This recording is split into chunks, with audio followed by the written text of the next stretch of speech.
friends, welcome to What Soap Wednesday. I'm Kendra and today we're not making soap. Let's chat about gloves because, that is the most exciting, you can read my sarcasm, right? Exciting topic for soap makers. But kind of thought of this because these are the gloves I have sitting around, and when I first started soap making, I wasn't crystal clear on what type of gloves to use, and I was not using these nitrolate gloves, which is what you should be using, but we'll talk about that more in a minute.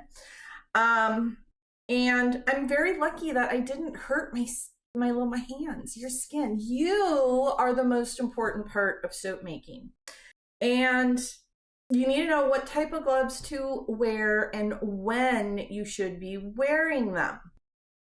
So let's go over each of these, tell you when you can use them, when you shouldn't use them, and which ones you should be using when you have any sodium hydroxide out and about.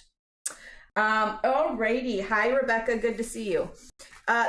These are called, Marigolds is a brand that's in UK, and I thought people just called these marigolds because, well, flowers.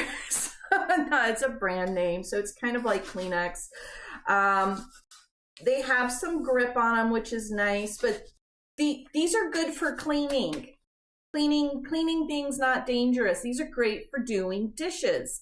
You know why? Because if you do a bunch of dishes, your skin's going to get, pruny, wrinkly, prickly, and most importantly, your skin, when it's that wet, has absorbed that much moisture, your skin is more fragile at that point. So you could be cleaning something and easily cut your skin. So put some gloves on when you're doing dishes. These are great for that. These are great for, I don't want to get my hands dirty. I want to protect my skin from basic, common, non-dangerous, just kind of overexposure to non-harmful stuff like water, soap. I don't want too much of that on my skin, so I'm gonna put my marigolds on. These are vinyl gloves or latex gloves. They don't really do latex anymore because it's like less than 1% of the population has an allergy to latex, but when you have an allergy to latex, oh my gosh, it's a big allergy to latex. It can result in death, even kind of like getting stung by a bee. Side note, if you have a latex allergy, you can also have a shea butter allergy. But with this type of a vinyl or a latex glove, this offers some protection. They fit okay. You can feel texture and pressure and whatnot better with these than you can with the marigolds. They will protect you from some things, but not sodium hydroxide. You can use these when you are handling, maybe you're cutting your soap and you don't want to get fingerprints all over it. Maybe you are mixing up some your infusions, your oils, so you don't need sodium hydroxide protection. You don't need dangerous, gonna eat your skin up chemical protection. You just want to keep your hands out of whatever it is you're working with, whether it's your botanicals, your oils, things like that. These can rip. They have a better life expectancy as far as use and how tough and durable they are versus like a marigold. Well, I'm going to stop saying that because these aren't the Marigold brand. These are just like generic cheap gloves I got at the grocery store that I used for washing dishes. I reuse these all the time. But these are fairly strong. So you can handle, I like them for when I am taking the botanical leaves off of stems, because those stems can really shred your gloves up.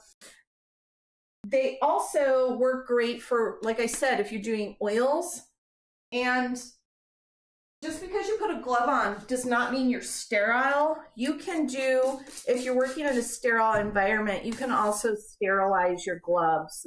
That was just rubbing alcohol. So after you put them on, you can sterilize them, assuming the rest of your space is also sterilized. You'll be expanding your sterile field. So that's a good thing. So these are helpful. So I use these when I'm not using sodium hydroxide, but not all the time. A lot of time I'll just go, and you'll see me a lot of time just with these purpley blue ones on. Now, these purpley, I'm just gonna pull them off like that. Purpley blue, oh gosh, I know I always call them nitrolate, but there's no 8 in there. It's nitrile. N-I-T, let me grab the box. N-I-T-R-I-L-E. Nitrile gloves. So these, they are a bit thinner. If I am pulling botanical leaves off of stems, these will rip. These are actually sturdier. But like they're thicker. But these, you have even better sensitivity through them, but most importantly, sodium hydroxide will not eat this material up. So if you are working with dangerous chemicals, this is what you want. Now, everything you read, it says these guys here are going to be stronger than a latex. I do find the reverse of that. I like to deal with fresh or wild-crafted botanicals by using these. They just don't rip as easy as this does. You can get these, I think the black ones are going to be thicker. The black ones are typically marketed, I believe, to mechanics because they are thicker. So they're dealing with all sorts of weird chemicals in those engines and grabbing and gripping things and everything. These work really great for me though. They're super affordable, and I usually just keep a couple boxes of them stashed right there. Right there. You can see in the picture, little picture. Now, when you do not need gloves, you do not need to wear gloves when you're cutting up a bar of soap. Germs can't live on soap, but if you don't wear gloves, you'll get fingerprints on your soap. You will see me all the time cutting soap without gloves on. What you will not see me doing without my gloves on, but I see lots of soapers do without their gloves on, and it drives me nuts. And I think it's, maybe I'm just going on a private rant here, but if you're making a beautiful video for Facebook, Instagram, or whatever, and you're mixing up soap batter, and it's real soap batter, wear your gloves. Other soap makers are seeing that. Your customers might understand the saponification process and go, what the heck, they're not wearing gloves. And even if you think you're being as safe as you possibly can, and you're making this small little batch just to make a beautiful, lovely video for a reel, and you don't have gloves on, I'm telling you, you're gonna spill, you're gonna burn your skin, and it's not worth it. It's not that pretty of a video. People are gonna be watching it for like 15 seconds. Put your gloves on, soapy friends. Another thing is, if you are filling up salves, chapsticks, anything that's not soap and you're putting it in a container, yeah, put some gloves on.